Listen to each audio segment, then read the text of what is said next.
In case you don't remember how Merton came to see the garden come alive with the 100-year-old limestone statues from Italy, let's go back a page or two to the original story of the rabbit in the magic garden.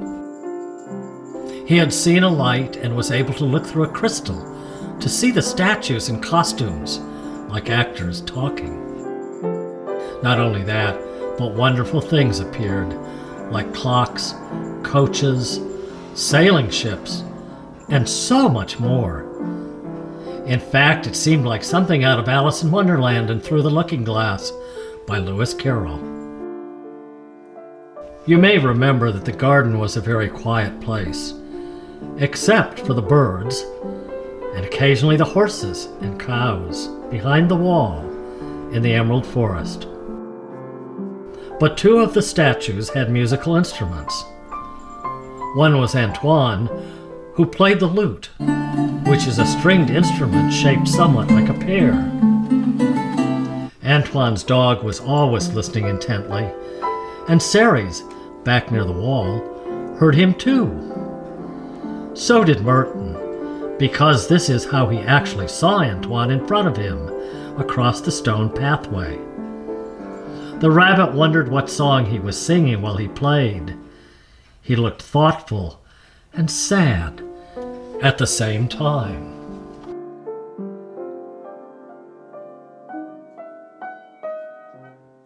Out of the air, a coach appeared and sped between Antoine and Merton.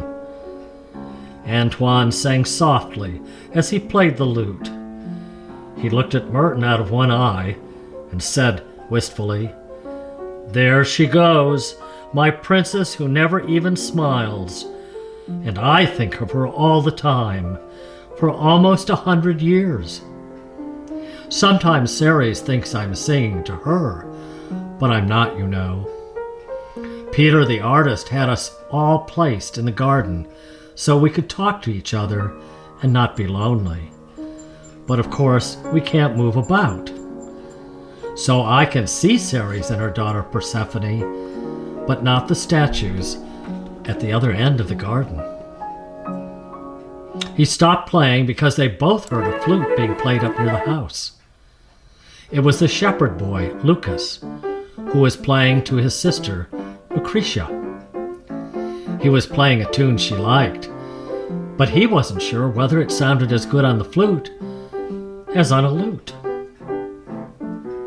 But just across the boxwood topiary and another stone path, Diana, the huntress, looked on with appreciation. They called her Violetta because she looked like she should sing Italian opera, even though she had a sheep at her feet.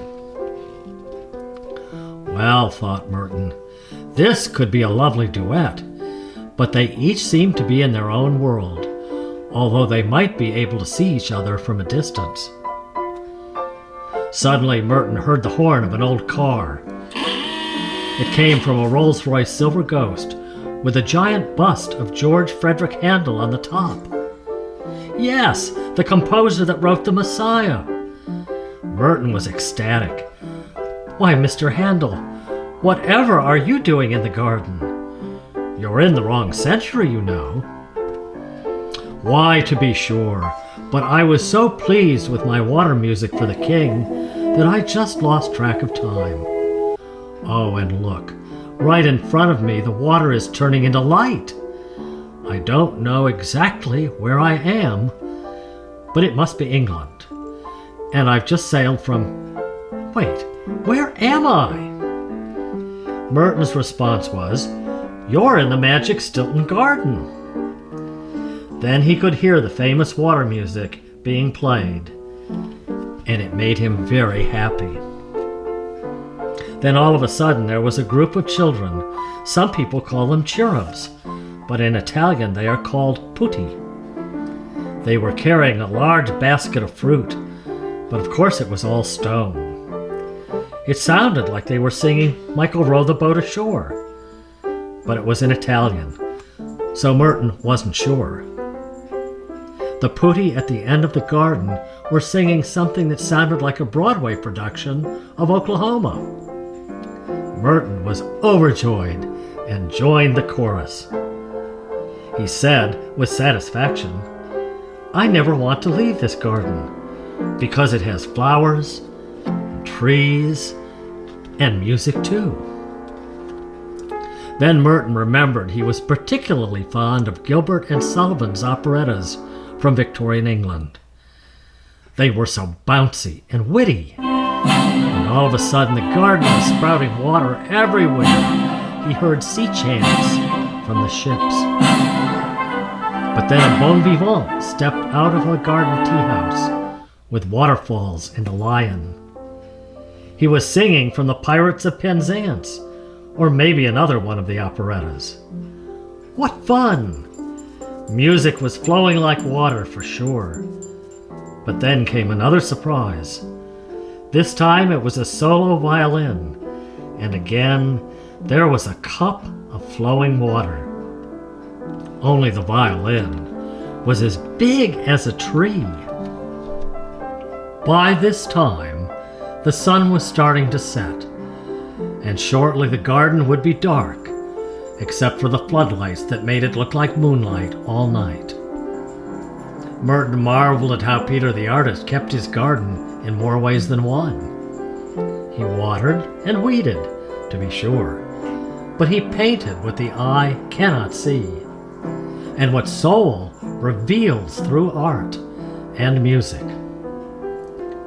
And may some aspect of the infinite peace and tranquility of the garden be with all who look at these pictures.